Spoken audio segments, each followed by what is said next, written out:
اس دنیا میں جتنے بھی کامیاب لوگ ہیں کسی بھی فیلڈ میں، کسی بھی شعبے میں، ان کی کامیابی میں کسی عورت کا کردار ہے۔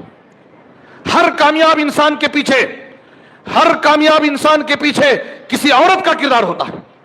وہ عورت چاہے ماں کی شکل میں ہو، چاہے نیک بیوی کی شکل میں ہو، چاہے لاڈلی بیٹی کی شکل میں ہو، چاہے ہمدرد اور خیرخواہ بہن کی شکل میں ہو، ہر کامیاب انسان کے پیچھے کسی عورت کا کردار ہوتا ہے۔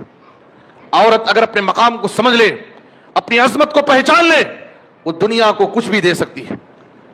اور ہاجرہ علیہ السلام نے اپنے بیٹے اسماعیل کی تربیت کیا تھی؟ وہ فیضان نظر تھا، وہ فیضان نظر تھا یا کہ مکتب کی کرامت تھی؟ سکھایا جس نے اسماعیل کو آداب فرزندی۔ ابراہیم علیہ السلام خواب دیکھے، یا بنی انی ارا فی المنام انی اذبحک فانظر ماذا تری۔ باپ اپنا خواب بیٹے کے سامنے ذکر کرتا ہے، میں اپنے ہاتھ سے تجھے ذبح کر رہا ہوں۔ دیکھیے کیسا فرمانبردار بیٹا ہے، کتنا مشکل مرحلہ ہے اس بیٹے کے لیے۔ وہ تربیت یافتہ بیٹا اسماعیل اپنے باپ کو جواب دیتا ہے، یا ابت افعل ما تؤمر ستجدنی انشاءاللہ من الصابرین۔ اے میرے ابا جان، اللہ نے خواب میں آپ کو جو حکم دیا، آپ اس کو بلا تامل، بلا جھجک اس کو کر گزریے، آپ انشاءاللہ مجھے صبر کرنے والوں میں سے پائیں۔ اس مشکل گھڑی میں اتنی بڑی قربانی کہ بیٹا اپنے باپ کی چھری سے ذبح ہونے کے لیے تیار ہو جاتا ہے، یہ کس کی تربیت ہے؟ یہ ہاجرہ علیہ السلام ایک نیک ماں کی تربیت ہے۔ معاذ اور معوذ کی تربیت کس نے کی تھی؟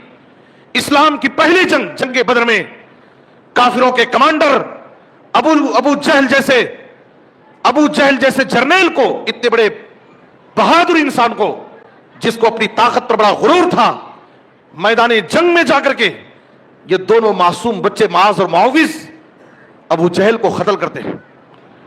ان کی ماں افرا کا کردار تھا جس نے اپنے ان معصوم بچوں کو یہ بتایا تھا کہ ابو جہل یہ دشمن رسول ہے جو نبی کو گالیاں دیتا ہے، نبی کی شان میں گستاخیاں کرتا ہے۔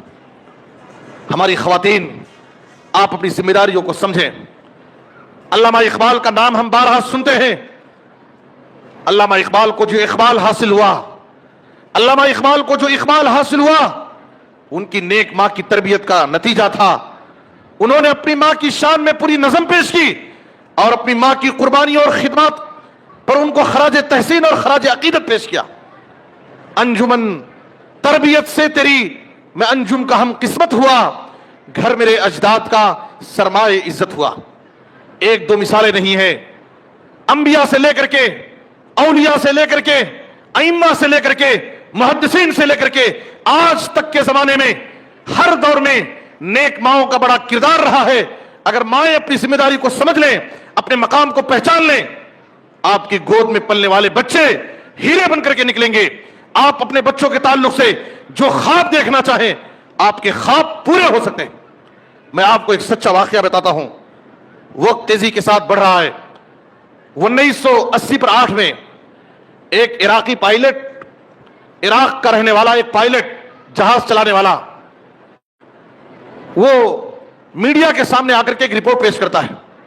وہ کہتا ہے، ہماری مائیں خواتین غور سے سنیں اس بات کو، اور اپنے بچوں کے تعلق سے آپ کے حوصلے کیسا ہونا چاہیے۔ وہ کہتے ہیں، عراقی نوجوان، 1980 کی بات ہے، میں اسکول کا اسٹوڈنٹ تھا، اسکول میں پڑھتا تھا۔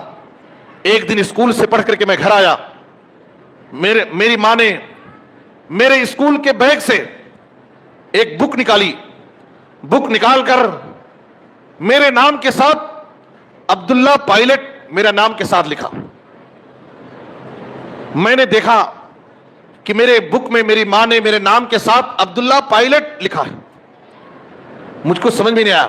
میں نے اپنی ماں سے پوچھا، آخر اس کا کیا مطلب ہے؟ میری ماں نے کہا، اے بیٹے، میں تجھے پائلٹ بنانا چاہتی ہوں، اور میری خواہش یہ ہے کہ تو پائلٹ بنے اور آگے چل کر کے میں تیری جہاز میں سوار ہو کر کے مکہ عمرہ کرنے جاؤں، یہ میری خواہش ہے۔ وہ کہتے ہیں 12 اگست